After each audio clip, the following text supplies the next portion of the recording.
प्यारे छात्रों, आज हम लोग एक 12 के महत्वपूर्ण यूनिट ऑर्गेनिक केमिस्ट्री के शुरू करेंगे अपने वादे के मुताबिक। यूनिट नंबर 16 जिसका नाम है केमिस्ट्री इन एवरीडे लाइफ, इसका हिंदी हुआ दैनिक जीवन में रसायन। आपको बताया गया था पिछले वीडियो लेक्चर में कि इसका एक अलग नोटबुक बना लीजिएगा। प्रत्येक संडे को हम लोग यूनिट 16, यूनिट 15 और यूनिट 14 बायोमोलिक्यूल्स को पढ़ के समाप्त करेंगे। बड़ा ही इंटरेस्टेड चैप्टर है और बड़ा ही आपको मजा आएगा और दैनिक जीवन से रिलेटेड है। इस यूनिट में आपको 3 तथ्यों का अध्ययन करना है। पहला तथ्य है केमिकल्स इन फूड, इसी को हम लोग फूड एडिटिव कहते हैं। उन रसायनों का अध्ययन करना है जिसका प्रयोग हम लोग भोजन अथवा भोज्य पदार्थों में करते हैं।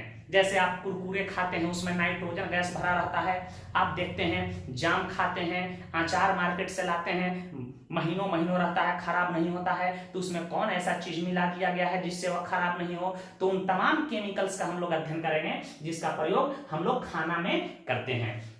दूसरा इसका पोर्शन है क्लीनिंग एजेंट, इसके अंतर्गत हम लोग सोप और डिटर्जेंट का अध्ययन करेंगे। ये बहुत ही महत्वपूर्ण है, मैट्रिक में भी इसको पढ़ के आए हैं। और इसका तीसरा पोर्शन है केमिकल्स इन मेडिसिन, इसके अंतर्गत हम लोग दवा, औषधि, मेडिसिन और ड्रग्स का अध्ययन करेंगे। तो इसको हम लोग सुविधा के लिए 3 वर्गों में बांटे हैं, portion number A, portion B, portion C. अब तो चलिए हम लोग पोर्शन ए को स्टार्ट करते हैं। आपके दिमाग में आता होगा कि सर ये फूड एडिटिव या केमिकल्स इन फूड क्या है, तो आप इसे आसानी से डिफाइन कर सकते हो कि सर वैसा रासायनिक पदार्थ जिसका प्रयोग भोजन अथवा भोज्य पदार्थों को सुरक्षित रखने, पौष्टिक गुण में वृद्धि करने, स्वाद तथा आकर्षण हेतु किया जाता है, उसे फूड एडिटिव कहा जाता है।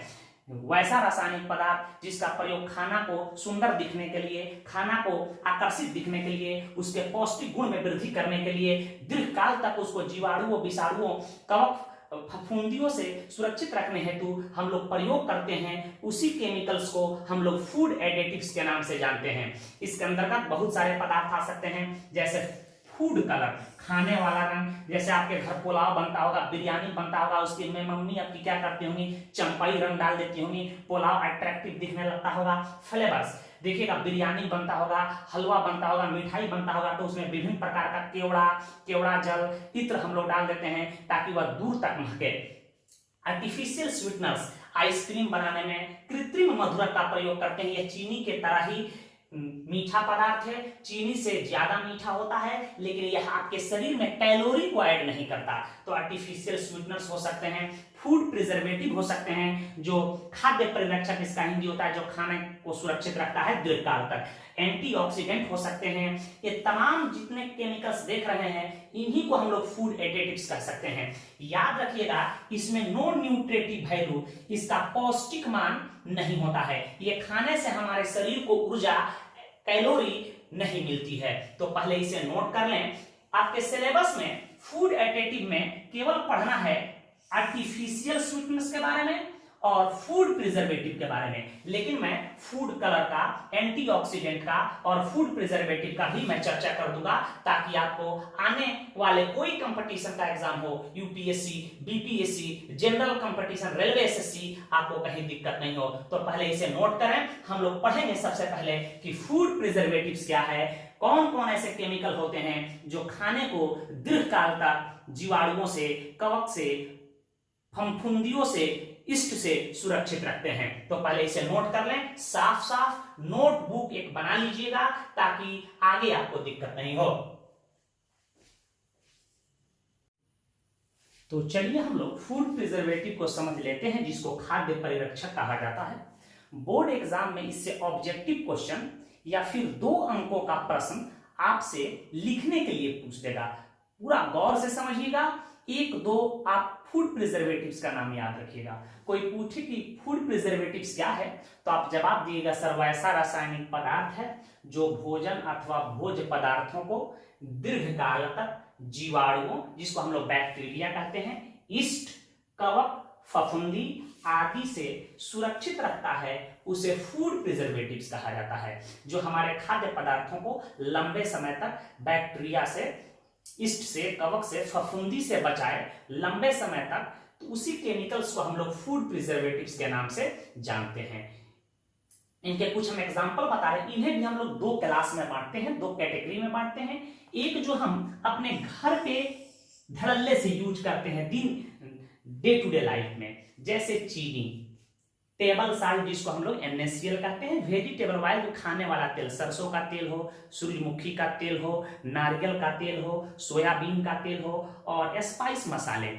आप देखे होंगे कि मिठाई के दुकान पे कि रसगुल्ला शुगर सिरप में चीनी के रस में कई दिनों तक डुबा के रखा जाता है, आपका रसगुल्ला खराब नहीं होता है। आप देखे होंगे घर में नींबू का अचार बनता है, नींबू को रगड़ के और नींबू के पानी में ही डाल दिया जाता है, कई कई सालों तक घर में रहता है, वह नींबू का अचार खराब नहीं होता है। यह NaCl क्या है, खाद्य परिरक्षक का काम करता है। देखिएगा, हम मिर्चा का अचार बनता है, आपकी मम्मी क्या करती है, उसको तेल में डुबोकर रख देती हैं, साल साल भर, 2-2 साल तक रहता है, वह खराब नहीं होता है। अर्थात यहाँ तेल परिरक्षक का काम कर रहा है, मसाला भी परिरक्षक का काम करता है। अचार में देखते हैं मसाला भरा जाता है।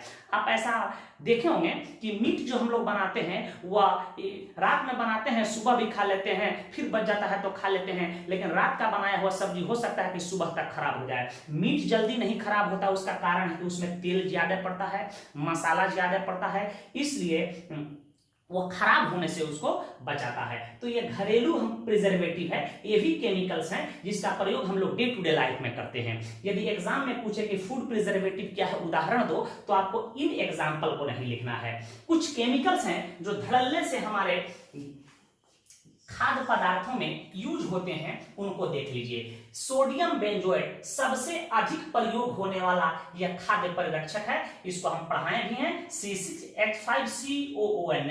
यह बेंजोइक एसिड का सोडियम लवण है। इसका प्रयोग जनरली एसिडिक फूड, अम्लीय भोज्य पदार्थों, soft drink, Pepsi, Coca Cola, juice, और रियल का जूस आ रहा है, 1 महीना 2 महीना का पैक रह रहा है, जूस खराब नहीं होता है, तो उसको सुरक्षित रखने हेतु हम लोग सोडियम बेंजोएट का प्रयोग करते हैं। जितनी भी आयुर्वेदिक दवाएं हैं, चाहे वह हमदर्द की दवाएं हो, बैद्यनाथ की दवाएं हो, डाबर की दवाएं हो, उसका डिबिया आप पढ़िएगा, उसमें लिखा होगा सोडियम बेंजोएट 0.5% W/W, या उस मेकेदार के अनुसार उसमें मिलाया होगा, जैसे कंपनी सजेस्ट की होगी। तो सोडियम बेंजोएट सबसे सफल, सबसे अधिक प्रयोग होने वाला फूड प्रिजर्वेटिव है। नीट में एक क्वेश्चन इससे पूछा जाता है कि सोडियम बेंजोएट जब हम लोग ले लेते हैं, खा लेते हैं, तो यह हिप्यूरिक एसिड में मेटाबोलाइज होता है और अंत में यह हमारे पेशाब के रास्ते से निर्गत हो जाता है। इसको हम नोट में लिखवा देते हैं। कम से कम सोडियम बेंजोएट याद रखिएगा। जब कोई पूछे कि एक फूड प्रिजर्वेटिव का नाम बताओ, तो आपको सोडियम बेंजोएट जरूर बोलना है। दूसरा है सोडियम मेटाबाइसल्फाइड, इसका सूत्र Na2H2O5। जेई में इससे क्वेश्चन भी पूछा गया है। पोटेशियम मेटाबाइसल्फाइड भी हो सकता है, K2H2O5। इसका प्रयोग, इस फूड प्रिजर्वेटिव का प्रयोग जैम्स, जिसको हम लोग जाम कहते हैं, रोटी में, ब्रेड में लगा के खाते हैं, पाइनएप्पल का जैम्स है, मिक्स फ्रूट का जैम्स है, पिकल्स, अचार, सॉस, चटनी आदि को सुरक्षित रखने हेतु इन फूड प्रिजर्वेटिव का प्रयोग किया जाता है। पूछा जाता है इससे प्रश्न कि इसमें प्रिजर्वेटिव एक्शन, सुरक्षा करने का गुण किसके वजह से पाया जाता है, तो यह डिकम्पोज होकर सोडियम सल्फेट देता है और SO2 देता है, और जब भी SO2 नमी से संयोग करता है, H2O से संयोग करता है, तो सल्फ्यूरस एसिड बनाता है जो बैक्टीरिया इस्ट कवक को मार देता है। अर्थात इससे SO2 गैस निर्गत होने के कारण ही इसमें प्रिजर्वेटिव एक्शन पाई जाती है, जो हम आगे बताएंगे। इथाइलिन ऑक्साइड, आपको हम ईथर में पढ़ाएंगे, इपॉक्सी ईथर या इपॉक्साइड, इसी को कहेंगे oxirane, ethylene oxide, propylene oxide, आप इपॉक्सी ईथर में इसको देख चुके हैं। इस फूड प्रिजर्वेटिव का प्रयोग लो मॉइस्चर फूड को सुरक्षित रखने हेतु प्रयोग किया जाता है, तो इसे पहले नोट कर लें। कुछ और हम फूड प्रिजर्वेटिव बता रहे हैं, सॉर्बिक एसिड, और सॉर्बिक एसिड के सोडियम और पोटेशियम लवण, जैसे सोडियम सॉर्बेट, पोटेशियम सॉर्बेट, ये क्या करता है, फफूंदी, कवक के वृद्धि विकास को तुरंत रोक देता है, तो ये भी एग्जांपल हो सकते हैं। पारा हाइड्रोक्सी बेंजोइक एसिड के इथाइल, मिथाइल एस्टर का भी प्रयोग हम लोग फूड प्रिजर्वेटिव के रूप में करते हैं, इसे नोट करें, उसको भी हम बता रहे हैं। और जो दो नोट बताए हैं सोडियम बेंजोएट से संबंधित और सोडियम मेटाबाइसल्फाइड से संबंधित, उसको मैं नोट करा दे रहा हूं। तो पहले इसे नोट कर लें। परीक्षा में पूछे कि फूड प्रिजर्वेटिव क्या है, खाद्य परिरक्षक क्या है, तो आप इसको डिफाइन करके इसमें से एक दो एग्जाम्पल विथ फॉर्मूला लिखाना होगा आपको। विदाउट फॉर्मूला लिखने से नंबर कम मिलते हैं या नंबर घटने की संभावना होती है, तो इसे पहले नोट कर लें। फूड प्रिजर्वेटिव के कुछ और एग्जांपल देख लें। अभी बताए थे सॉर्बिक एसिड, इसका आप आयु पैक नेम भी लिख सकते हो 1 2 3 4 5 6। इसका नाम क्या हो सकता है बेटा, सॉर्बिक एसिड का। सिस ट्रांस का कंसेप्ट आगे देंगे, ऐसे कोई जनरली पूछे तो इसका नाम हो जाएगा हेक्सा 2,4 डाइइनोइक एसिड। हेक्सा 2,4 डाइइनोइक एसिड को सॉर्बिक एसिड कहते हैं।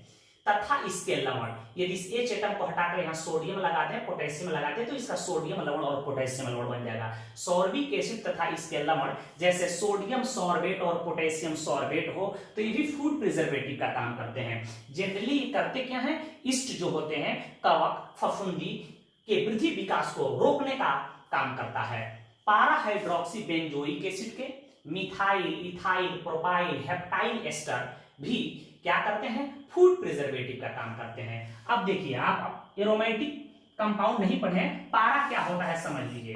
बेंजीन रिंग के यदि 1 पोजीशन और 2 पोजीशन पर कोई चीज जुड़ा हो तो इसको अर्थो कहेंगे, 1 3 पर जुड़ा हो तो इसको हम लोग मेटा कहेंगे, और 1 4 पर जुड़ा हो तो उसको पारा कहेंगे। जनरली अर्थो, पारा, मेटा का प्रयोग हम लोग कॉमन नेम में करते हैं। वैसे हम केमिकल बॉन्डिंग पढ़ाए थे तो आपको बताए थे, जब हम एरोमेटिक कंपाउंड शुरू करेंगे तो अर्थो, पारा, मेटा पढ़ाएंगे। तो पारा हाइड्रोक्सी बेंजोइक एसिड के methyl, ethyl, propyl, heptyl ester होंगे, ये भी फूड प्रिजर्वेटिव का काम करते हैं। जनरली ये soft drink, Pepsi, Coca Cola, Sprite आप देखते होंगे, जूस देखते होंगे, कार्बोनेटेड वाटर देखते होंगे, बियर जो है एक प्रकार का वाइन है, इसमें अल्कोहल की मात्रा कम होती है। इसको सुरक्षित रखने हेतु इनका प्रयोग किया जाता है। यह नोट याद रखिएगा, बार बार कंपटीशन में पूछे गए हैं, ध्यान दीजिएगा।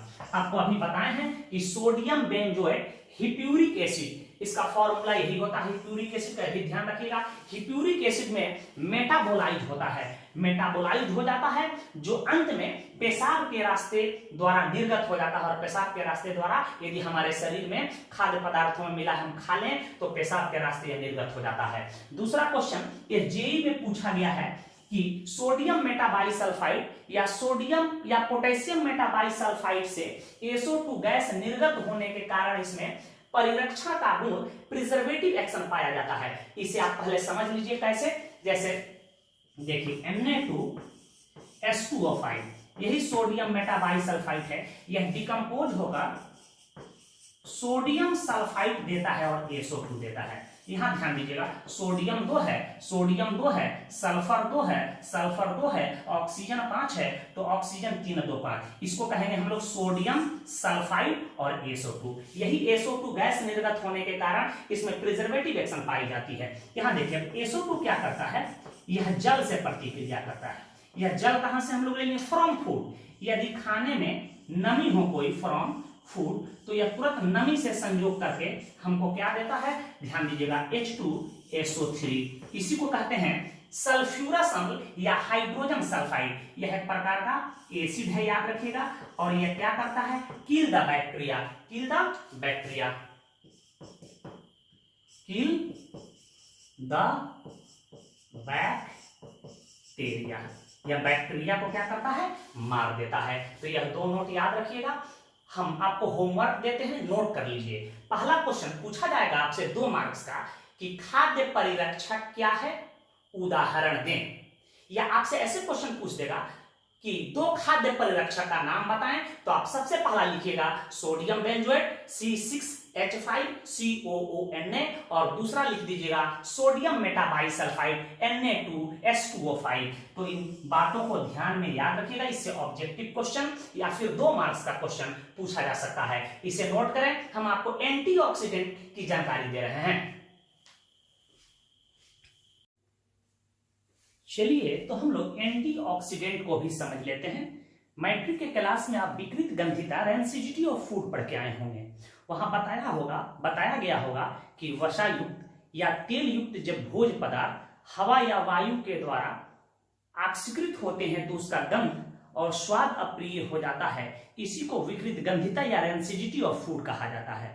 यह घटना न घटे, तेल युक्त या वसा युक्त भोज्य पदार्थ हवा के संपर्क में आकर जल्दी से ऑक्सीकृत न हो, इस घटना को रोकने के लिए जिस रासायनिक पदार्थ का हम लोग प्रयोग करते हैं उसी को एंटीऑक्सीडेंट के नाम से जाना जाता है। आप इसे कह सकते हैं the chemical substances which prevent the oxidation of fat या oil in food is called antioxidant। तो मैंने लिख दिया है कि prevent the oxidation of fat या oil in food, इसको सैक्रिफिशियल मटेरियल्स के नाम से भी जाना जाता है। सैक्रिफिशियल मटेरियल क्यों इसे कहा जाता है? क्योंकि जिस भोज्य पदार्थ में इसको हम लोग मिलाते हैं यह उससे अभिक्रिया न करके ऑक्सीजन के प्रति ज्यादा क्रियाशील होता है। ऑक्सीजन जब भी इसके संपर्क में आता है उससे यह रिजेक्शन कर लेता है, इसलिए एंटीऑक्सीडेंट को हम लोग सैक्रिफिशियल मटेरियल्स के नाम से भी जानते हैं या इसे जाना जाता है। तो आप इसे डिफाइन कर सकते हो कि सर्वैसा रासायनिक पदार्थ जो भोज्य पदार्थों में वसा या तेल के ऑक्सीकरण अर्थात ऑक्सीडेशन को रोकता है उसे एंटीऑक्सीडेंट कहा जाता है। दो प्रमुख एंटीऑक्सीडेंट का कम से कम आपको नाम याद होना चाहिए। एक है BHT, इसका फुल फॉर्म ब्यूटाइलेटेड हाइड्रोक्सीटोलुइन है। कई बार कंपटीशन में पूछा गया है कि BHT क्या है, तो एक एंटीऑक्सीडेंट है।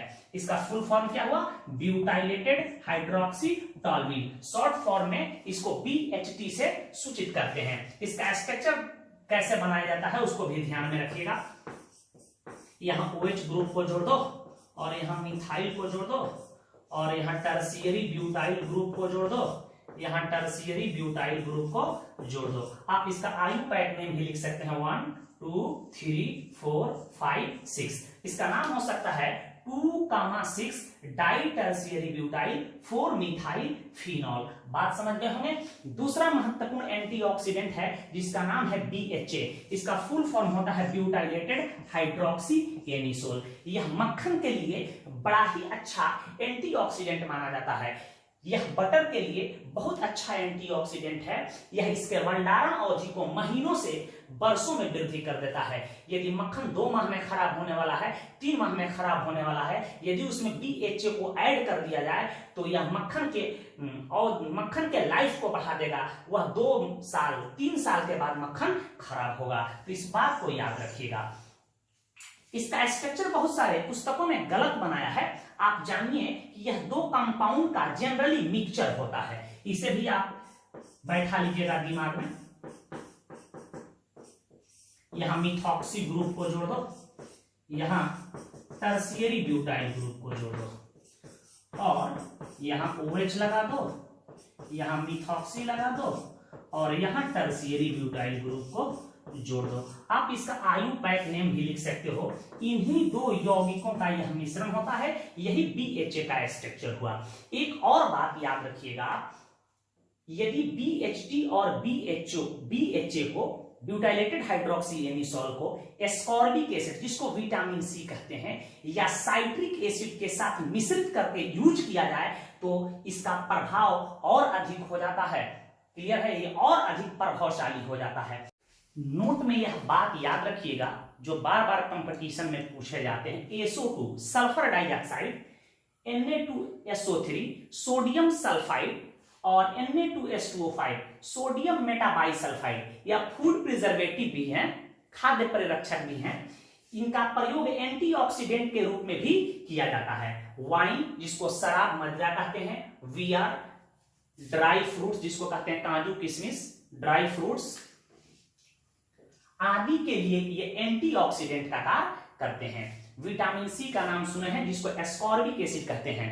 जितने भी पीले रंग के फल होते हैं वह विटामिन C का अच्छा स्रोत होता है, खट्टा फल। यह इम्यूनिटी पावर को भी स्ट्रॉन्ग करता है। इसलिए अभी कोरोना का प्रभाव चल रहा है तो आप लोगों को हमेशा एक खट्टा फल, एक एक नारंगी, एक संतरा, एक मल्टा खाना चाहिए। ठीक है, यह हमारे इम्यूनिटी पावर को स्ट्रॉन्ग करता है, रोग प्रतिरोधक क्षमता को बढ़ा देता है। तो विटामिन सी जिसको एस्कॉर्बिक एसिड कहते हैं तथा टोकोफेरॉल जिसको विटामिन ई कहते हैं, जब हम लोग बायोमोलिक्यूल्स पढ़ेंगे तो विटामिन का वहां डिटेल चर्चा करेंगे, का प्रयोग भी एंटीऑक्सीडेंट के रूप में किया जाता है। इसी विटामिन ई को ब्यूटी विटामिन और एंटी एस्टालिटी विटामिन कहते हैं। इसी के कमी से इंसान को नामर्दी बीमारी हो जाती है, याद रखिएगा। एक और बात याद रखिएगा जो आप मैट्रिक से ही जानते हैं, आपको बताया गया होगा, कुरकुरे, कुरकुरे, चिप्स, बिस्कुट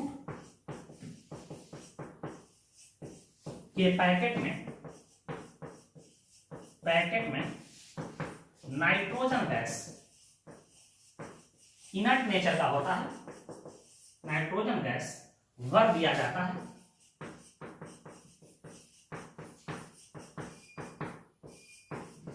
जो उसे खराब होने से बचाता है, खराब होने से बचाता है। याद रखिएगा, हवा नहीं भरा जाता है, उसमें नाइट्रोजन गैस भरा रहता है जो ऑक्सीजन के संपर्क को तोड़ देता है। कुरकुरे चिप्स में जो वसा तेल होते हैं उनके ऑक्सीडेशन को यह रोक देता है। तो ये एंटीऑक्सीडेंट से संबंधित बातें हुई, और भी बातें हैं, आपके लेवल की नहीं है तो कम से कम इतना याद होना चाहिए। हम 1 मिनट में आपको फूड कलर के बारे में बता के विराम देते हैं, इसे नोट करें। तो चलिए हम लोग कुछ खाने वाले रंग को देख लें जिसको फूड कलर्स या ईडेबल कलर्स कहते हैं।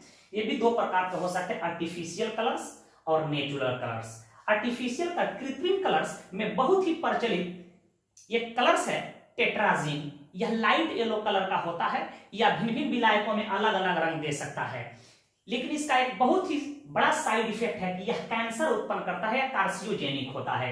एजो डाई, आगे हम लोग पढ़ेंगे डाई एजो कपलिंग रिएक्शन, वहां एजो डाई की चर्चा करेंगे। एक रंग है, ये अस्थमा रोगियों के लिए, दम्मा वाले रोगियों के लिए, फेफड़ा में जिसकी बीमारी है उस रोगियों के लिए हानिकारक होता है। तो टेट्राजीन, एजो डाई याद रखिएगा। नेचुरल कलर में सेफ्रॉन जिसका नाम है केसर या इसको जाफरान हिंदी में कहते हैं। जम्मू कश्मीर जो है ठंडा जगह है, सबसे अधिक इसको उत्पादन करता है जम्मू कश्मीर। यह बहुत ही महंगा बिकता है, यह बहुत ही स्वास्थ्यवर्धक चीज है। ठीक है, यह मनुष्य के पौरुष शक्ति को भी बढ़ाता है जाफरान। तो यह हल्के केसरिया कलर का होता है, ठीक है, या चंपई कलर का होता है। टर्मेरिक हल्दी आप जानते ही हैं, घर में पीले रंग के लिए इसका व्यवहार करते हैं। कैरोटीन और केरामेल यह सब नेचुरल कलर है। तो 1-2 कलर का आपको नाम याद होना चाहिए। नेक्स्ट वीडियो लेक्चर में हम लोग आर्टिफिशियल स्वीटनर्स, कृत्रिम मधुरक और सोप डिटर्जेंट का चर्चा हम लोग करेंगे। तो इसे नोट कर लें, कॉपी में साफ साफ शब्दों में इसे लिख लेंगे, एक अपना नोट्स तैयार करेंगे ताकि एग्जाम के समय आपको कहीं दिक्कत नहीं हो। धन्यवाद।